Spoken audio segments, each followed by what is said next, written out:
NBFC space से अगर आप देखेंगे तो पीएनबी हाउसिंग आज किस तरह का गजब का मोमेंटम है स्टॉक में, 4-4.5% का। सुबह अगर आप देखते तो करीब 6% के आसपास के गेंस भी इस काउंटर में थे और अच्छे वॉल्यूम्स हो भी क्यों ना, 5% की जो ब्लॉक डील है वो इस काउंटर में हुई और 1050 के ऊपर ये स्टॉक जो है वो फिलहाल ट्रेड कर रहा है। चंदन सर, पीएनबी हाउसिंग में क्या करना चाहिए? ब्लॉक डील जो होनी थी वो हो गई और स्टॉक मोमेंटम में भी है, तो क्या करें इस स्टॉक में?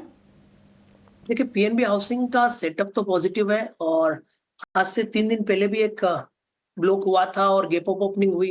उसके बाद में लास्ट ट्रेडिंग सेशन को डिक्लाइन हुआ बट 1000 का हायर बेस बने। वापस आज 1088 के लेवल बने बट ऊपर के लेवल से कूल डाउन देखने को मिला। तो कहीं न कहीं सपोर्ट बेस बाइंग आ रहा है। पोजिशनली बात करें तो 1000 और इमीडिएट बेसिस पे बात करें तो 1030। तो मेरे हिसाब से 1030 को सपोर्ट बनाना चाहिए, 1088 1100 तक के टारगेट के लिए। ठीक है, तो ये राय आती हुई पीएनबी हाउसिंग में 1020 के जो आप स्टॉप लॉस है उसके साथ 1080 के लेवल के लिए आप यहाँ पे ट्रेड भी कर सकते हैं। इस काउंटर में थोड़ी बहुत अच्छी तेज़ी इस काउंटर में देखने मिल रही है। लेकिन चलिए, अब वक्त हो चुका है आपको बताने का मुनाफे का ऑप्शन।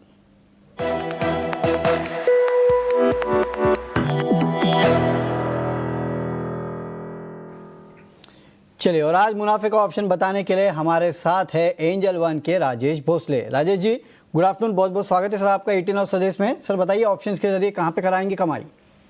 जी नमस्कार वरुण जी। देखिए, रियलिटी स्पेस में लास्ट 2 दिन से काफी अच्छा अट्रैक्शन दिखाई दे रहा है। तो जो सेक्टर बल में है उसी के साथ जाना चाहेंगे। वहाँ पे बाय देना चाहूंगा। लोधा का 1360 का कॉल बाय करना है। ये लगभग 55 के आसपास ट्रेड कर रहा है, तो 44 के स्टॉप लॉस से बाय करना है और टारगेट होगा 77 का। लॉट साइज है 450 का, तो जो मैक्सिमम रिस्क होगा 4950 का होगा एंड जो टारगेट हम एक्सपेक्ट कर रहे हैं वो होंगे 9900 के। सर 99 से 100 के लेवल आप देख रहे हैं, राइट? 77 का टारगेट होगा, 9900 का टारगेट होगा। ओके ओके ओके, चलिए समझ गए सर। तो मैक्रोटेक डेवलपर्स में खरीदारी करना है। चलिए राजेश जी, बहुत बहुत शुक्रिया हमारे साथ जुड़ने के लिए, ये बेहतरीन स्ट्रैटेजीज बताने के लिए। 55 के आसपास 1360 का कॉल ऑप्शन ट्रेड कर रहा है, वहाँ आपको खरीदारी करना है। 77 रुपये का आप रखेगा टारगेट और 44 रुपये के स्टॉप लॉस के साथ आप यहाँ पे पोजीशन ले सकते हैं। लेकिन क्योंकि ऑप्शंस का ट्रेड है तो डिस्क्लोजर सुन लीजिएगा। एक तो स्टॉप लॉस आपको काफ़ी स्ट्रिक्ट रखना है, उसको फॉलो करना है।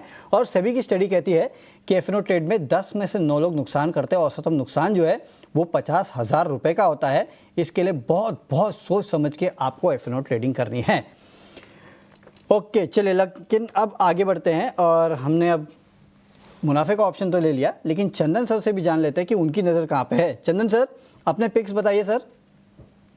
जी बिल्कुल, देखिए अगेन बड़े दायरे में मार्केट काम करेगा तो उस चीज को ध्यान रखें। पिक्स के लिहाज से बात करेंगे तो एक ट्रेड में यहाँ पे सजेस्ट करना चाहूंगा टीवीएस मोटर। टीवीएस मोटर एक पॉजिटिव सेटअप है।